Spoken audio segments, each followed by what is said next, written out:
Hi guys, and welcome to Between the Ropes TV. And it's nearly Christmas, as you can see. I've got my Tyson Fury Christmas jumper on, so keeping in with the festivities. But I wanted to do this video just to talk about a subject that a lot of people have spoken about this year, and that is, will Conor Benn ever surpass his father, Nigel Benn? Because we all know Nigel Benn. And when I first, let's just start by saying Nigel Benn's a bit before my time, so he was already two-time world champion before I was even here.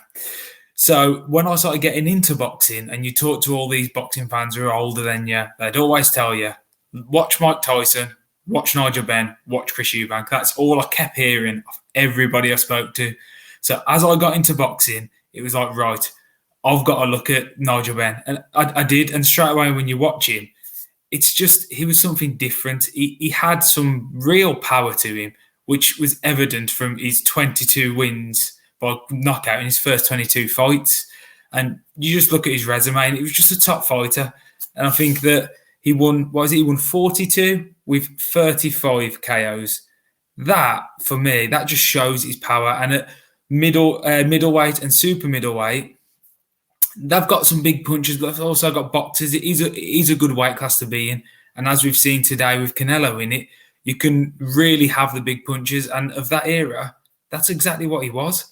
And to be a two-weight world champion, it's not anybody can do that. He was a top fighter.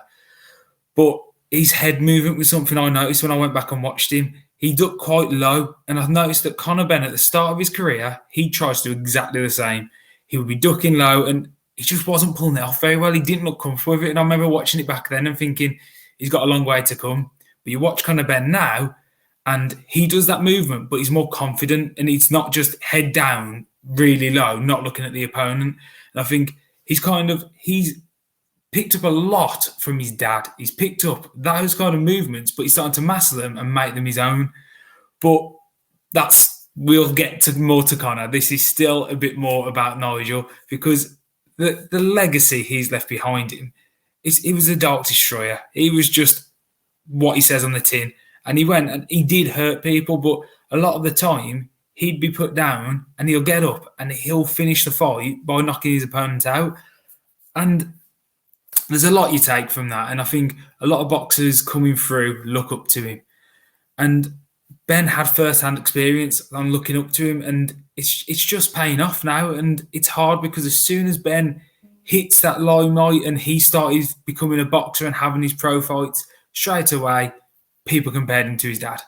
And this is going to happen, isn't it? We've seen it now with Campbell Hatton. You see it with Eubank Jr. It's just a natural thing that people do because I admire the fathers. They've got to kind of compare, is he going to be as good as him? And Ben, he's took his time. He's gone at such a good pace. He's 25. He's had 20 fights, 13 KOs. Granted, he's not going to have that knockout record his dad has because that power, it was just, could be unmatchable for the weight he was. But he's more of an all-round boxer. He's like, Nigel said it himself, Ben's more technical than what he was. And he is, but he can do more like Nigel.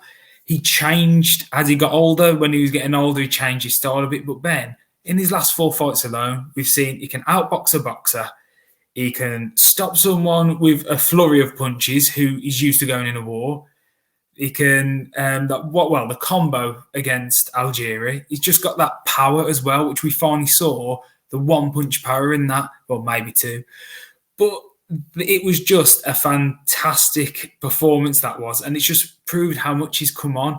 And yes, he's not fighting at world level yet, and as I've said already, his dad was a world champion at 2 weight classes, but he will be. And it won't be next year, I don't believe, because now you've got the Errol Spence Ugas fight. They're tied up. The winner will take Crawford. Knowing what they're like, that's at the end of next year. So I think they're talking about Broner for Ben in March. Perfect. I think he'd beat Broner. And then the talk is Michael McKinson against Virgil Ortiz. It's a perfect one to then fight Ben. And then once that fight's happened, he's ready, because I think he'd beat both of them as well. He's judged for that world title shot. And then we can sit back, judge how he gets on in his first world title shot, and then you can really compare him next to his dad when he's got to the same levels his dad did. But my opinion, Ben will surpass Nigel. I really do. I think I'm getting this different feeling when you're able to watch every fight live to going back. I know it's not the same going back and just watching what happened, knowing the results. But Ben, he's just got something about him. He handles himself correctly. The start of his career, he did a lot of learning. Look at us against Cedric Paynard, put down twice in the first round, got off the canvas, put him down twice. People said it was a controversial victory for him. So he fights him again and he beats him more convincingly this time. Even though he's had 20 fights, he's had a variety of different performances, different results, struggles, wars, technical fights. It's just, he's gone in and he's done exactly what he's had to do each time. He shuts the doubters up. He keeps moving. He's got a big fan base building behind him. And you can't deny that he's going in the right direction at the right pace. And 2021 was a fantastic year for him. 2022 could only be better. So I'm really excited to see what happens next. I'm excited to see if I'm right and he will become a world champion and he will surpass his father, which I'm confident on because he's 25. He's got a minimum of 5 years left, hasn't he? And at the rate he goes, there's a lot of fights in there. So let me know in the comments if you agree, if you disagree. What were the memories of Nigel Benn which you liked? Because like I say, I've only watched what people told me to. So if I've missed it, let me know. But if Scott will kill me if I didn't say this, don't forget to like, follow, subscribe, the whole shebang. And guys, have a good Christmas. We'll see you next time.